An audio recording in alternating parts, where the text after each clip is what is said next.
Boa tarde a todos. É um grande prazer estar com vocês para mais uma Lead Live Pernambuco, né? Nós estamos trabalhando a melhor informação para a comunidade empresarial, para a sociedade civil. No dia de hoje, tendo a honra de conversar com o Dr. Sidney, que é presidente do Hospital Israelita Albert Einstein, uma referência no mundo para a saúde dentro do Brasil.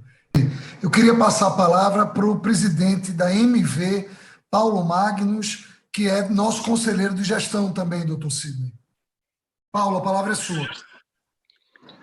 Boa noite, amigos do LIDE, conselheiros, Drayton, querido amigo Sidney. Conversamos essa semana sobre a realidade que está ocorrendo no Brasil. O debate começou há 2 dias, né, Paulo? Pois é, o debate começou há 2 dias.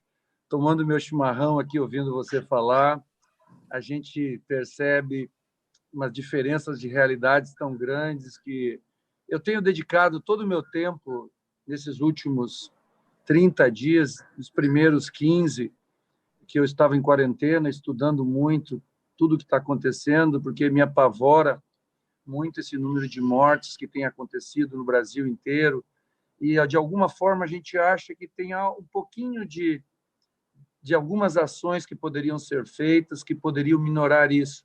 E aí, te ouvindo, Sidney, com as experiências do Einstein dentro e nas unidades públicas que vocês atuam, eu sei, você já me falou que os índices de óbito, pela forma que as pessoas chegam nessas unidades, ele também acaba sendo muito alto.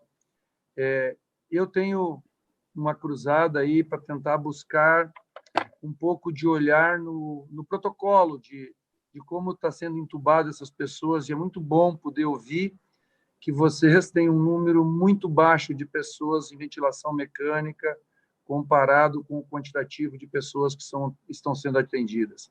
Uma das coisas que você coloca, e aí a minha única pergunta que meu presidente me permite fazer, poxa, esse negócio parece o Dória, poxa, brincadeira. Mas não é lead? É isso.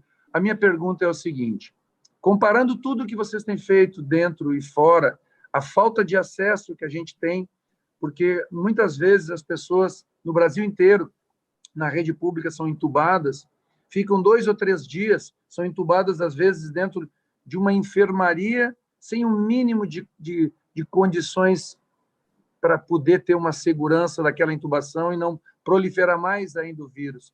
E as pessoas ficam 2 ou 3 dias esperando uma transferência para um leito público, e quando chegam nesse leito público, ao contrário que lá, como você falou, no M-Boimirim, as pessoas chegam na porta. Aqui elas chegam nos hospitais, na minha opinião, já com uma condição subhumana e incapazes de sobreviver. E a minha pergunta é, mesmo com todo essa dificuldade de acesso e principalmente de leitos de UTI, vamos dizer assim, o que você acha das terapias precoces de tratamento logo na entrada, que possam evitar, seja lá com cloroquina, seja lá com azitromicina, seja lá com Clexane da vida, que possam evitar que essas pessoas precisem ser entubadas e fiquem esperando, puxa, com muita tristeza, ou talvez o dia D da morte. Então, a minha pergunta é, como é que você enxerga esse princípio de começar a gerar um tratamento logo no início, em vez de esperar esse paciente talvez chegar numa UTI e já inviabilizado isso? Obrigado, Paulo. Eu sabia que essa pergunta vinha. Eu até me preparei, porque eu, como um bom cirurgião digestivo, entendo menos de pulmão. Bom é modéstia, tá? O que existe é o seguinte. Primeiro, eu vou começar pelo tratamento. Não existe tratamento que previna a evolução do coronavírus.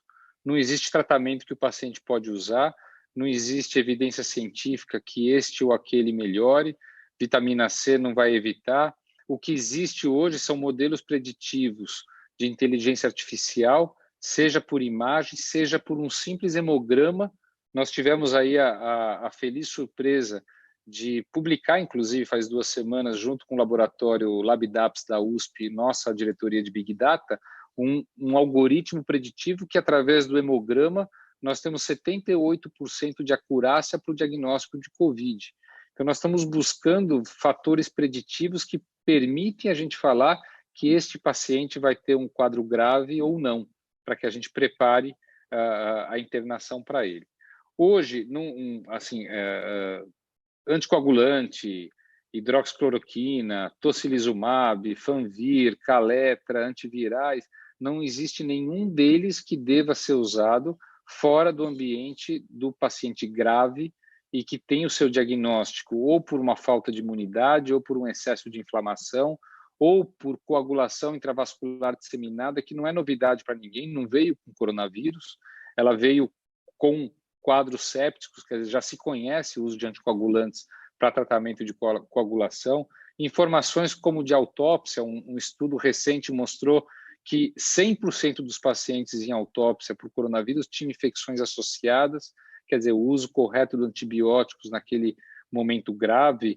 Existe um outro protocolo que eu escutei, até usando o nome indevido do Einstein, a respeito de corticoides. Tudo, desde que bem estudado, ele vai trazer respostas de uma doença que ainda é nova. A gente não vai inventar a roda no Brasil depois que essa pandemia passou pela China, Coreia, Austrália, Nova Zelândia, Holanda, Suécia, Inglaterra, Itália, França, Espanha.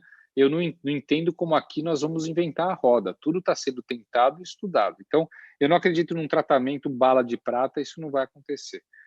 Em relação à intubação, existe um protocolo bem estabelecido, que é o protocolo da intubação no caso da insuficiência respiratória estar presente e que ela não consiga ser tratada por ventilação não invasiva. Tudo que foge disso, desculpe a força da expressão, tudo que foge disso está errado.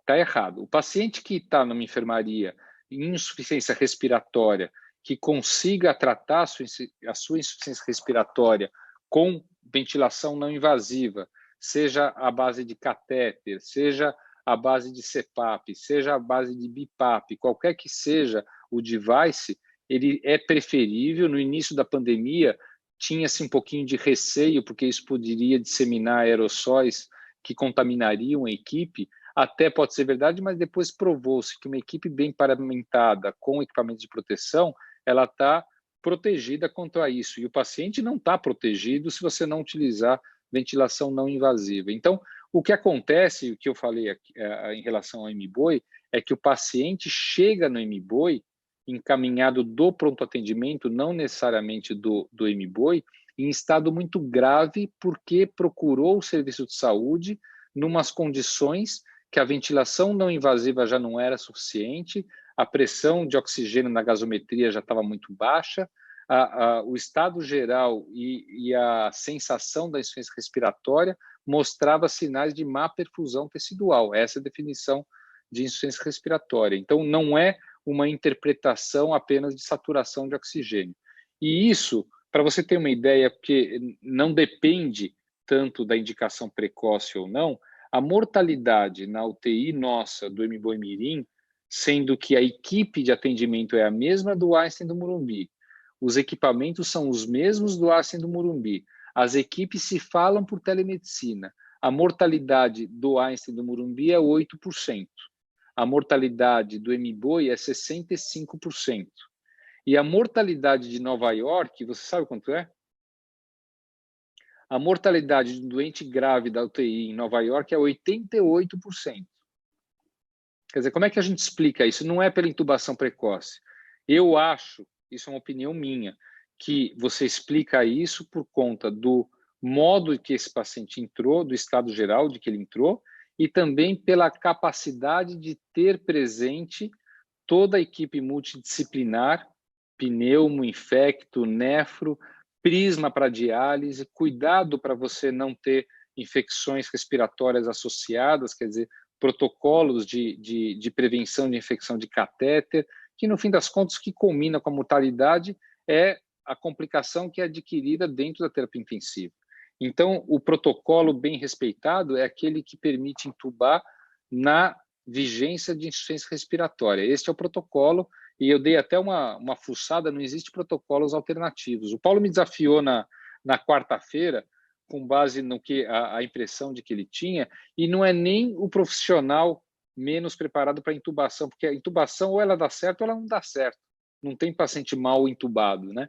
Mas a partir daí, se o paciente é intubado na enfermaria, talvez ele não tivesse a necessidade de ser intubado naquele momento.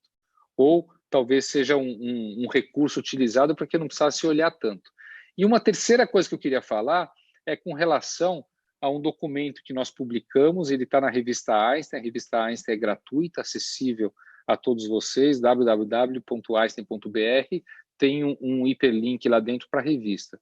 E nós publicamos um documento que foi montado com referência científica pela Comissão de Bioética do hospital, que permitiu classificar, e não é ideia nossa, isso está em literatura, classificar o paciente na entrada em 7 níveis, onde o paciente de nível 7, a gente sabe por evidência que esse paciente não vai se recuperar do estado que ele chegou. E no Hospital do Hemboimirim existe a internação para cuidados paliativos. Infelizmente, esse paciente ele é colocado lá para ter o mínimo de condições no momento que a gente sabe que a mortalidade é 100%, porque tem evidência científica para isso. E esse documento, ele fala como que você vai lidar com a família, como que você vai lidar com o paciente e que recursos que a gente vai usar. Nós temos aplicado isso, nós temos, para você ter uma ideia, tinha 14 pacientes paliativos na quarta-feira no MBOI, na quinta de manhã tinham 4. 10 foram a óbito em 24 horas, porque se a gente tivesse tratado, eles iriam a óbitos em 72 horas. Mas estaria ocupando recursos e leito de paciente que teria um prognóstico melhor. Desculpe, Draito. Obrigado. Sidney, essa é a melhor coisa que eu ouvi